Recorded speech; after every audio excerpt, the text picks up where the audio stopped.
నమస్కారం అండి. Welcome to our channel. మీ దేవి సూర్యనారాయణ.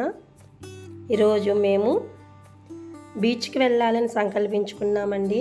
పిల్లలందరూ చాలా పేసి పెట్టేశారు, సమ్మర్ హాలిడేస్ ఎక్కడికి తీసుకెళ్ళలేదు అనేసి. అయితే ఇంక పెద్దలందరూ తీసుకెళ్దాము అని అనుకుంటున్నాము. అదే తడువుగా అన్నీ ప్రిపేర్ చేసుకున్నామండి. అయితే బీచ్ కాకినాడలోనే ఉంది కాబట్టి మా ఇంటికే వచ్చేయండి, ఇక్కడే భోజనాలన్నీ ప్రిపేర్ చేసేస్తాను, 12 అవతులకు భోజనం చేసేసి వెళ్దాము అని చెప్పాను. అయితే మా వాళ్ళందరూ ఇక్కడికి వచ్చేసారండి. అయితే ప్రతి సంవత్సరం అమ్మమ్మ వాళ్ళ ఇంటికి పంపించేవాళ్ళం. ఈ సంవత్సరం అయితే నేను పంపించలేదండి. స్పెషల్గా ట్యూషన్ పెట్టించాను పిల్లలకి. అందుకు పేసి ఇంకా ఎక్కువైపోయిందండి. అందుకు స్పెషల్గా చేయాల్సి వచ్చింది. దానికోసం నేను ముందు రోజు అన్నీ ఏర్పాటు చేసుకున్నానండి. పప్పు నానబెట్టుకున్నాను, తర్వాత చికెను తెప్పించేసుకొని కర్రీకి ఉప్పు కారం పసుపు పెట్టేసి అల్లం వెల్లుల్లి పేస్ట్ వేసేసి ఫ్రిడ్జ్లో పెట్టేశానండి. అలాగే జాయింట్లు కూడా వేపానండి, ఫ్రై బిట్టు. దానికి ఉప్పు కారం పసుపు గరం మసాలా పెరుగు తర్వాత కొంచెం బిర్యానీ మసాలా వేసి అది కూడా ఊరబెట్టి ఫ్రిడ్జ్లో పెట్టేశానండి. దాన్ని కూడా ముందు రోజు అన్నీ తయారు చేసేసుకున్నాను. కర్రీకి కావాల్సిన ఉల్లిపాయలు, ఉల్లి చట్నీకి కావాల్సిన ఉల్లిపాయలు, తర్వాత గార్లకు కావాల్సిన ఉల్లిపాయలు, పచ్చిమిరపకాయలు, అల్లం వెల్లుల్లి, అల్లం ముక్కలు ఇవన్నీ తయారు చేసేసుకొని ఏట్లకై పొట్లాలు కట్టేసుకొని ఫ్రిడ్జ్లో పెట్టేసుకున్నానండి. నాకైతే పని చాలా సులువైపోయింది అనిపించింది. మరుసటి రోజు 4 గంటలకే లెగిసి నేను ఇంటిని శుభ్రం చేసేసుకొని 5 అవతుల్లోకి వంటలో పాల్గొన్నానండి. అయితే నాకు పొయ్యి మంట చిన్నగా వస్తుంది, నా సంసారానికి అయితే సరిపోతుంది. నా వంటకి కొంచెం ఇబ్బంది అనిపించింది పొయ్యమంటే. అయితే 2 పొయ్యిల మీద అలా సేవ్ చేసేసానండి. అయితే పప్పు రుబ్బేసుకొని గ్రైండర్లో పప్పు చాలా తక్కువ టైంలో నలిగిపోతుంది కదండి. నూనె కాగిలోపే పప్పు నలిగిపోయింది. తర్వాత ఆల్రెడీ ప్యాక్ చేసేసుకున్నటువంటి ఉల్లిపాయలు, పచ్చిమిరపకాయ ముక్కలు, కరివేపాకు, కొత్తిమీర అన్నీ వేసేసుకున్నానండి. వేసేటప్పుడు కొంచెం నూనె లాగినట్టు అనిపిస్తే కొంచెం ఇంట్లో కరాచీ నూక, ఉప్మా నూక ఉంటే అది కలిపేసి కొంచెం గారెలు వండేసుకున్నానండి. మీరు చూస్తున్నటువంటిది సట్రం కొత్తగా కొన్నానండి. ఈరోజు ఓపెన్ చేస్తున్నాను. ప్రస్తుతానికి ఇంట్లో అలవాటు తక్కువ, చేయలేకపోతున్నాను.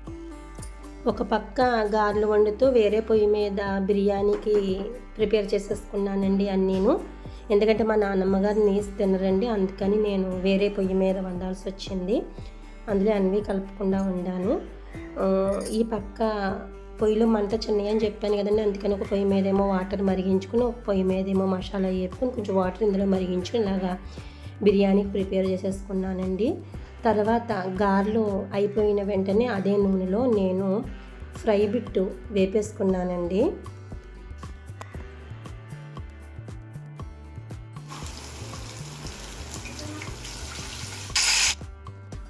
వంటకు కావాల్సిన సామాగ్రి అంతా ముందు రోజే ఏర్పాటు చేసేసుకుని ఫ్రిడ్జ్లో పెట్టుకోవడం వల్ల పని చాలా సులువైందండి. అదే అనిపించింది, హోటల్ వాళ్ళు అన్నీ ఇలా ఏర్పాటు చేసేసుకుంటారేమో అనిపించిందండి నిజంగా. అయితే నేను ఫ్రై బిట్ అయిన తర్వాత అదే నూనెలో నేను ఉల్లిపాయ ముక్కలు వేపేసుకుని కర్రీ తయారు చేసేసుకున్నానండి. నాకు వంటలన్నీ చాలా తొందరగా అయిపోయినాయి. చెప్పాలంటే కొంచెం పొయ్యమంటే సహకరించలేదని చెప్పాలి. మా అక్కల వాళ్ళు వచ్చేటప్పుడు మామిడి పళ్ళు, చెరుకు ముక్కలు పట్టుకుని వచ్చారండి. అయితే నానమ్మ గారు నీసు తినరు కాబట్టి ఆవిడకి అంట అయిపోతుంది అనే భయంతో ముందుగా తీసేసి ఇచ్చేసానండి. మార్నింగే నేను మా వారికి క్యారేజీ పెట్టేశాను. ఆయన ఈరోజు వర్క్ ఉందండి ఆయనకి. ఇప్పటి వరకు వర్క్ లేదు, అందుకే సెలవు తీసుకోలేదు, లేకపోతే సెలవు తీసుకుందరు.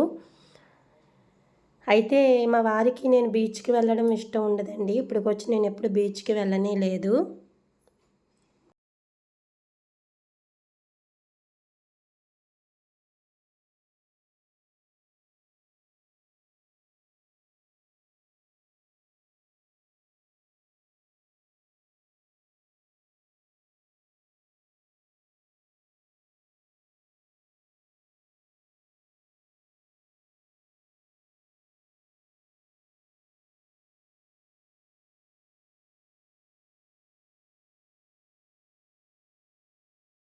కలిసుంటే కలదు సుఖం, కమ్మని సంసారం అవుతుంటే కలలు నిజం, ప్రేమకు పేరంటం.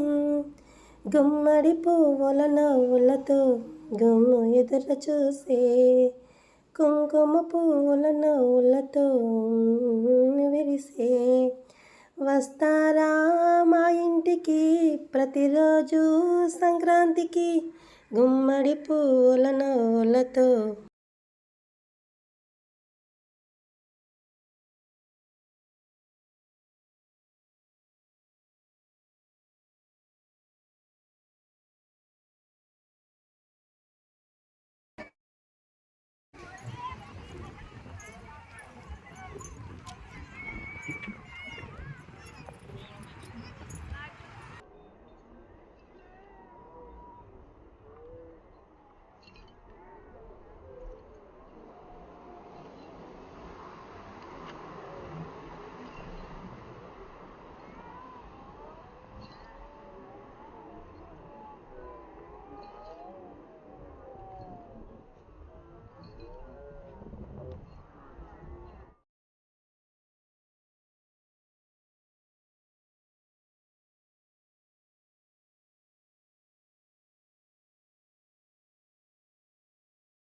నేను బీచ్లో స్నానం చేయటం, ఎంజాయ్ చేయటం ఇదే ఫస్ట్ టైం అని చెప్పాలండి. మాకు మ్యారేజ్ అయ్యి 11 సంవత్సరాలు అయ్యింది. ఈ 11 సంవత్సరాల్లో మాకు మా ఇంటికి బీచ్ ఒక 3 కిలోమీటర్ల దూరంలో ఉండవచ్చు. కానీ మా వారు ఎప్పుడు తీసుకెళ్ళింది లేదు. సంవత్సరానికి ఒకసారి మాత్రమే కార్తీక నోముల నాడు స్నానం ఆచరించడానికి తీసుకెళ్తారండి. అప్పటికే 5, 6 అయిపోతుంది. పోలీసు వాళ్ళు కూడా లోపలికి అలౌ చేయరు.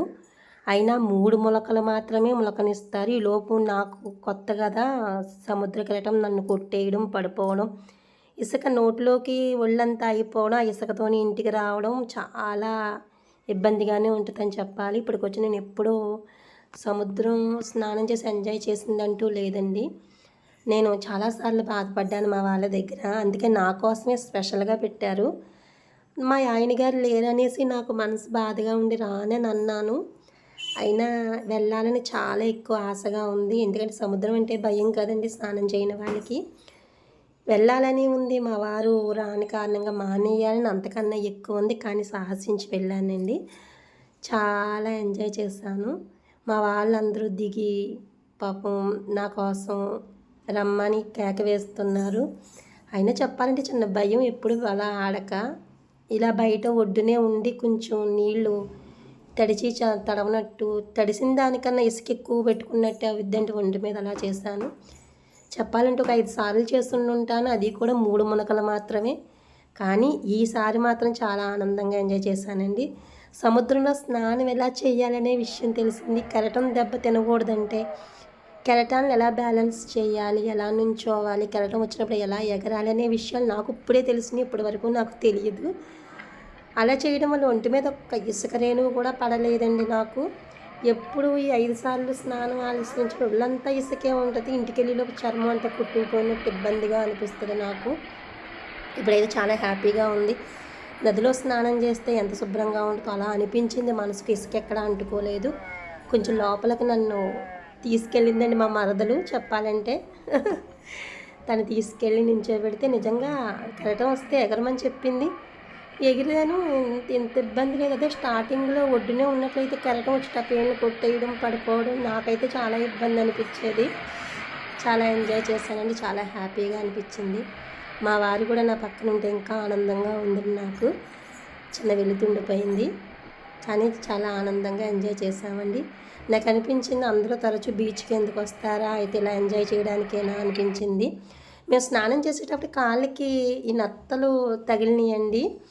అవి మేము తీస్తుంటే లోపల నుంచి అవి బయటకు వచ్చి కనిపెట్టాయి. సరదాగా బాటిల్ వేసి అందరూ ఆడుకుంటుంటే మేము అలా తీసి ఎవరో ఒడ్డునలా కన్నం పెట్టి అందులో అవి పడేసారండి. ఈలోపు మేము కూడా మా దగ్గరనే సరదాగా అలా పడేసాము. దీనిని నత్తో శంఖమో ఏదో అంటామండి. అందులోంచి అది బయటకు వస్తుంటే ఖాళీ దాంట్లోకి చిన్న పీత వెళ్ళి దూరింది అనుకున్నాము మేము ఫస్ట్ అయితే దాన్ని చూసినప్పుడు. కానీ కాదు, ఆ జీవి అది అని తెలిసిందన్నమాట తర్వాత మాకు.